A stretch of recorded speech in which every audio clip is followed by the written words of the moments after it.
दोस्तों सबसे पहले जय माता की। जैसे कि आप देख रहे हैं मैं अपने मंदिर में बैठी हूँ और माता की जोत लगातार नॉन स्टॉप जलती रही।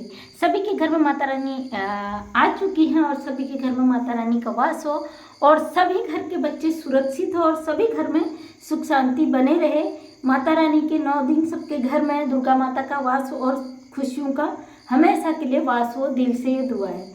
आज मैं बात करने वाली हूँ, ये वीडियो आपके लिए बहुत बड़ा मोटिवेशन होने वाला है, आपके जीवन में बहुत बड़ा बदलाव लाने वाला है, क्योंकि मैं एक ऐसे व्यक्ति की आपको चीज़ें बताने वाली और दिखाने वाली हूँ जिसे देखने के बाद, सुनने के बाद आप अपने जीवन में काफ़ी कुछ सीखेंगे और आप जीवन में मतलब अगर आप हार चुके, टूट चुके हो और आपको लगता है कि व्यक्ति शारीरिक रूप से सही है और वो कुछ नहीं कर रहा है, टूट जा रहा है, तो वहाँ पे आप एक ऐसे व्यक्ति को सुनकर आप जीवन में बहुत आगे बढ़ेंगे। आप कभी टूटेंगे, हारेंगे नहीं। जो व्यक्ति शारीरिक रूप से कमज़ोर होता है, वो शारीरिक रूप से ही नहीं, वो मानसिक रूप से भी कमज़ोर हो जाता है और टूट जाता है, हिम्मत हार जाता है कि इस समाज में हमारा कोई हिस्सा नहीं है, ये सोच कर वो व्यक्ति पूरी तरीके से टूट जाता है। आज ऐसी ही एक महिला की सच्चाई आपको बताने वाली हूँ। जैसे कि आप लोग जानते हो, मेरा सेंटर है बाजपुर में, जो सिलाई सेंटर चल रहा है मेरा एनजीओ का, वहाँ पे काफ़ी महिलाओं को रोजगार मिल रहा है। आपने देखा होगा फिलहाल जिस कंपनी से ऑर्डर आया है, हमारी रेणु सिंह वहाँ पर डील कर रही है। मैं आपको मिला भी चुकी हूँ रेणु सिंह जी से। जिस कंपनी का उन्हें कॉन्ट्रैक्ट मिला है वो मात्र 3 महीने का है और 3 महीने कंप्लीट होते ही उनको दूसरी कंपनी का ऑर्डर मिल जाएगा। अभी जो हुआ है उनके उसमें एक विकलांग महिला है, शारीरिक रूप से विकलांग है, लेकिन अभी हमारी जो एनजीओ है उन्हें बहुत ज़्यादा सपोर्ट कर रही है। उनके साथ क्या हुआ है, उनके पति ने लव मैरिज करा, अपने घर वालों की मर्जी के खिलाफ करा और फेसबुक के माध्यम से या व्हाट्सएप जो भी है, इंटरनेट के माध्यम से दोनों एक दूसरे से मिले। हस्बैंड ठीक ठाक थे, शायद हस्बैंड भी थोड़े से हैंडीकैप थे, ज़्यादा नहीं, लेकिन वो जो सिस्टर हैं वो चल नहीं सकती, वो हैंडीकैप हैं रेणु जी की तरह। उनके साथ क्या हुआ, शादी के 5-6 साल लगभग हो गए, लेकिन उनका जो था डिलीवरी, जो प्रेगनेंसी, वो नहीं हो पा रहा था और उनके फैमिली का थोड़ा सा मनमुटाव था, क्योंकि वो बिल्कुल भी चल नहीं सकती थी और उनके जो हस्बैंड थे उन्होंने शादी कर ली थी। लेकिन धीरे धीरे क्या, उनकी शादी के 4-5 साल हो गए, उनका कोई बेबी भी नहीं है इस बीच, तो उनके पति के मन में बदलाव आ गया और बहुत सारी प्रॉब्लम आ गई उनकी लाइफ में। सॉरी, आज ठंड बहुत थी क्योंकि कल बारिश और तूफान आया उत्तराखंड में, उस वजह से, ठंड की वजह से थोड़ा मुझे खांसी सा हो रहा है मौसम का और व्रत होने से भी। तो उनका क्या, उनके हस्बैंड धीरे धीरे उनसे कटने लगे। परिवार से वो पहले अलग हो चुकी थी, लेकिन वो लेडी जो थी ना, मानसिक रूप से बहुत अच्छी थी, डेवलप थी नहीं, सॉरी, है मानसिक रूप से बहुत डेवलप और बहुत समझदार हैं। 10th क्लास तक पढ़ी हुई भी हैं, जैसे कि हमारी रेणु जी हैं, वो भी 10th क्लास तक ही पढ़ी हैं, क्योंकि वो चल फिर नहीं सकती थी, इस वजह से उनका एजुकेशन आगे का नहीं हो पाया। तो उन मैडम को उनके पति ने छोड़ दिया फाइनली, और छोड़ दिया क्योंकि उनकी जो उनका नाम रिहाना शायद है, मोमडन लेडी, जो वहाँ पे जो ये मेरी योजना आई है वो ये बहुमूल्य क्षेत्र के लिए आई है, जिसमें अल्पसंख्यक लोग आते हैं, मुस्लिम समुदाय के लोग हैं। रिहाना नाम है उसका, लड़की का रिहाना नाम है। उनके पति ने उनको छोड़ दिया, धक्के मार के घर से निकाल दिया, क्योंकि वो रेंट पे रह रही थी, अपने पति के साथ रह रही थी और ससुराल से और मायके से उनका कोई संबंध नहीं था। मायके तो शायद उनका आना जाना थोड़ा बहुत था, लेकिन ससुराल से उनका कोई संपर्क नहीं था।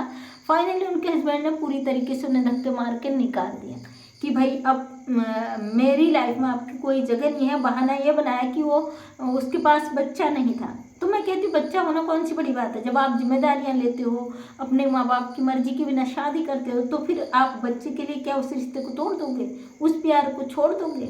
रही बात शारीरिक कमी की, वो मैडम जो है रिहाना जी बहुत ज़्यादा समझदार हैं। मेरे जो एनजीओ में अभी काम आया ना, कहीं से उनको पता चला कि ये एनजीओ सपोर्ट करती है, उन्होंने कांटेक्ट किया रेणु जी से, और रेणु जी के माध्यम से, क्योंकि उनके पास कोई जगह नहीं थी, उनको 1000 रुपये रेंट पे एक कमरा दिलाया गया और उन्हें काम दिया गया।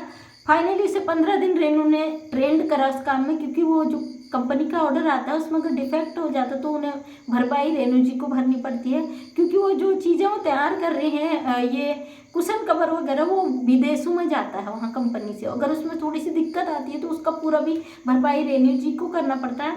इसलिए वो 15 दिन उनको ट्रेनिंग देती है फ्री में, और वो मटेरियल जो भी तैयार होता है उसका भी उन्हें पैसा देती है। फाइनली रेणु जी के उसमें वो ट्रेंड हो गई हैं और अपनी कमाई के लिए वो जो तकिया पीस है वो 100 बनाने में 150 रुपया मिलता है। मतलब एक दिन में एक महिला अगर नई है तो वो 100 पीस तैयार कर देती है, फिर उसको धीरे धीरे बढ़ जाता है। आज वो लेडीज वहाँ पे जो रिहाना जी हैं 200 पीस, हाँ 200 पीस वो तैयार कर रही है। स्टार्टिंग में कम कर रही थी लेकिन 200 पीस का तैयार कर रही है। 200 पीस का उन्हें 300 रुपये पर डे का वो कमा रही हैं, और रेणु जी ने उन्हें 1000 रुपये महीने में रूम दे दिया, और उनको जो खाने पीने का चीज़ है हम अवेलेबल करवाएंगे तब तक जब तक वो खुद नहीं अपना डिपेंड हो पाती। अभी तो 300 रुपये पर डे कमा रही है, लेकिन धीरे धीरे अपना लेवल बढ़ा देंगी, क्योंकि ज़िंदगी में देखिए अगर हम लोग समाज के लिए आए हैं तो हमारा ये हक बनता है ऐसे लोगों को एकत्र करके काम करें, क्योंकि उसका आगे पीछे कुछ कोई नहीं था और अपने हाथों से वो चीज़ तैयार कर रही है। सबसे पहले हमारा एनजीओ का जो लक्ष्य है, जो टूट चुकी महिलाएं, विकलांग महिलाएं, क्योंकि मेरी एनजीओ में अधिकतर विकलांग महिलाएं हैं जो टूट चुकी, हिम्मत हार चुकी है अंदर से, जो अपने आप को कुछ नहीं समझती, उन लोगों के लिए एक प्रेरणा है कि सबसे पहले मैं रेणु जी से थैंक यू कहूँगी कि आपने ये बीड़ा उठाया, आप बहुत अच्छा काम कर रही हो। उत्तराखंड से 5 जो रूरल नाइट स्कूल होते हैं उनका ऑर्डर पास कर चुकी हैं, फाइल तैयार कर चुकी हैं, और फिलहाल सिलाई सेंटर का उनका गवर्नमेंट एड सेंक्शन हो चुका है। लेकिन मैं प्राउड फील करती हूँ क्योंकि मैं इतना कार्य होने के बावजूद नहीं कर पाती हूँ, लेकिन रेणु जी विकलांग होने के बाद वो उठ नहीं पाती, चल नहीं पाती, लेकिन अपने सारे काम करती हैं, उसके साथ साथ महिलाओं को सपोर्ट कर रही हैं। आज उनकी एनजीओ में कम से कम 100-150 एक ही सेंटर पे जो महिलाओं को काम मिल रहा है, वहाँ से वो मटेरियल ले जाते हैं, उसके बाद जाके दूसरी जगह उसको तैयार करके और गाड़ी में माल लोड करवा के वहीं पे भेजा जाता है, जो कि रुद्रपुर यहाँ से पड़ता है, बाजपुर से 50-60 किलोमीटर पड़ता है। उसके लिए उन्होंने एक लड़का रखा है, गाड़ी लगा रखी है, और वो माल लाता है हज़ारों की संख्या में, और महिलाएं तैयार करती हैं। 2-3 दिन बाद वो माल वहाँ भेज देते हैं और दूसरा माल उठा लाते हैं। अब वो जैसे ही ऑर्डर ख़त्म हो जाएगा, दूसरा ऑर्डर शायद किसी और चीज़ का वहाँ पर आने वाला है, उनको मिलता ही रहेगा। फिलहाल ये जो है रोज़गार के लिए है, सरकारी उसके अंतर्गत नहीं है, केवल रोजगार के लिए योजना है। जो इस तरीके के लोग होते हैं समाज में, जिनको लोग छोड़ देते हैं या वो आर्थिक रूप से टूट जाते हैं, उन लोगों को निर्भर करने का एक जरिया है, और इसके माध्यम से महिलाएं अपने पैरों पर खड़ी हो रही हैं और इस जरिए से लाभ प्राप्त कर रही हैं, अपना एक पहचान बना रही हैं। वो तो अकेली थी, परिवार नहीं था, सब लोगों ने उन्हें छोड़ दिया था, इसलिए उन्हें रोज़गार वहीं पे दिया गया। लेकिन जो फैमिली वाले होते हैं वो ये चीज़ें उनके लिए थोड़ी दिक्कत होती है। जो भी ऐसी महिलाएं होती जो नहीं कर पाती अपना रोज़गार, तो आर्थिक रूप से जो डेवलप नहीं है, अकेली है, तो उनको वहाँ पे रेणु जी के सेंटर पे काम मिलता ही रहेगा, क्योंकि जाड़ों के टाइम वो किड्स वेयर तैयार करती हैं और उसको ऑनलाइन ऑफलाइन सेल करती हैं। रेणु जी ने अपने दम पर, उनके भी हस्बैंड जो है हैंडीकैप हैं, वो भी रेणु जी से कम है, रेणु जी तो ज़्यादा है, लेकिन उनके हस्बैंड भी हैंडीकैप हैं, ट्राईसाइकिल से चलते हैं, लेकिन दोनों हस्बैंड वाइफ काम करते हैं। उनके जो हस्बैंड है वो टेलरिंग का काम करते हैं और वो महिलाओं को सपोर्ट भी कर रही हैं। ये समाज के लिए एक बहुत बड़ा उदाहरण है कि ऐसे लोग आगे आ रहे हैं, और हमारे लिए बड़े गर्व की बात है कि ऐसे लोगों को हम आगे बढ़ाने में हेल्प कर रहे हैं।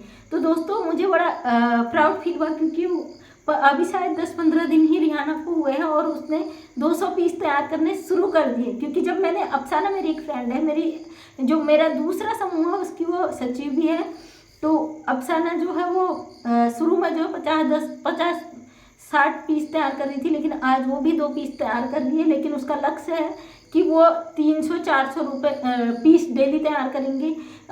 अगर 200 पीस का उन्हें 300 रुपये मिल रहा है, तो उनको 400 पीस का 600 रुपये पर डे मिलेगा। और क्योंकि वो दिन में ही काम करती, सुबह 9-10 बजे से शाम 5 बजे तक। अगर वो थोड़ी और काम खींच लेंगी, या सुबह जल्दी कर लेंगी, या शाम को देर में कर लेंगी, तो वो 100-200 पीस और एक्स्ट्रा बना के अपनी अर्निंग को बढ़ा सकती हैं। तो इसी तरीके से अगर महिलाएं शारीरिक रूप से कमज़ोर हैं तो वो अपने आप को हिम्मत ना हारें, और उसको अपनी ताकत बनाएं और उससे अपना खुद पैरों पर खड़े होएं। भले ही शारीरिक रूप से नहीं आप उठ सकते हो, मानसिक रूप से उठिए, आर्थिक रूप से डेवलप बनिए।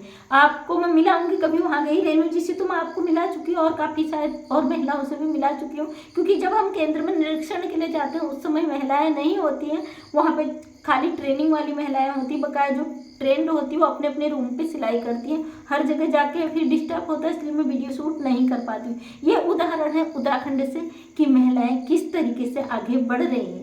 और मैं रेणु जी के लिए तो बार बार धन्यवाद भी कहूँ, वो भी कम है, क्योंकि उनका एक बेटा 9th क्लास में पढ़ता है, उनका सपना है उसे विदेश भेजना है स्पोर्ट्स से, और बच्चा स्पोर्ट्स की तैयारी कर रहा है, बहुत अच्छा है, खेल में भी पढ़ाई में भी, और CBSE बोर्ड से पढ़ा रही है।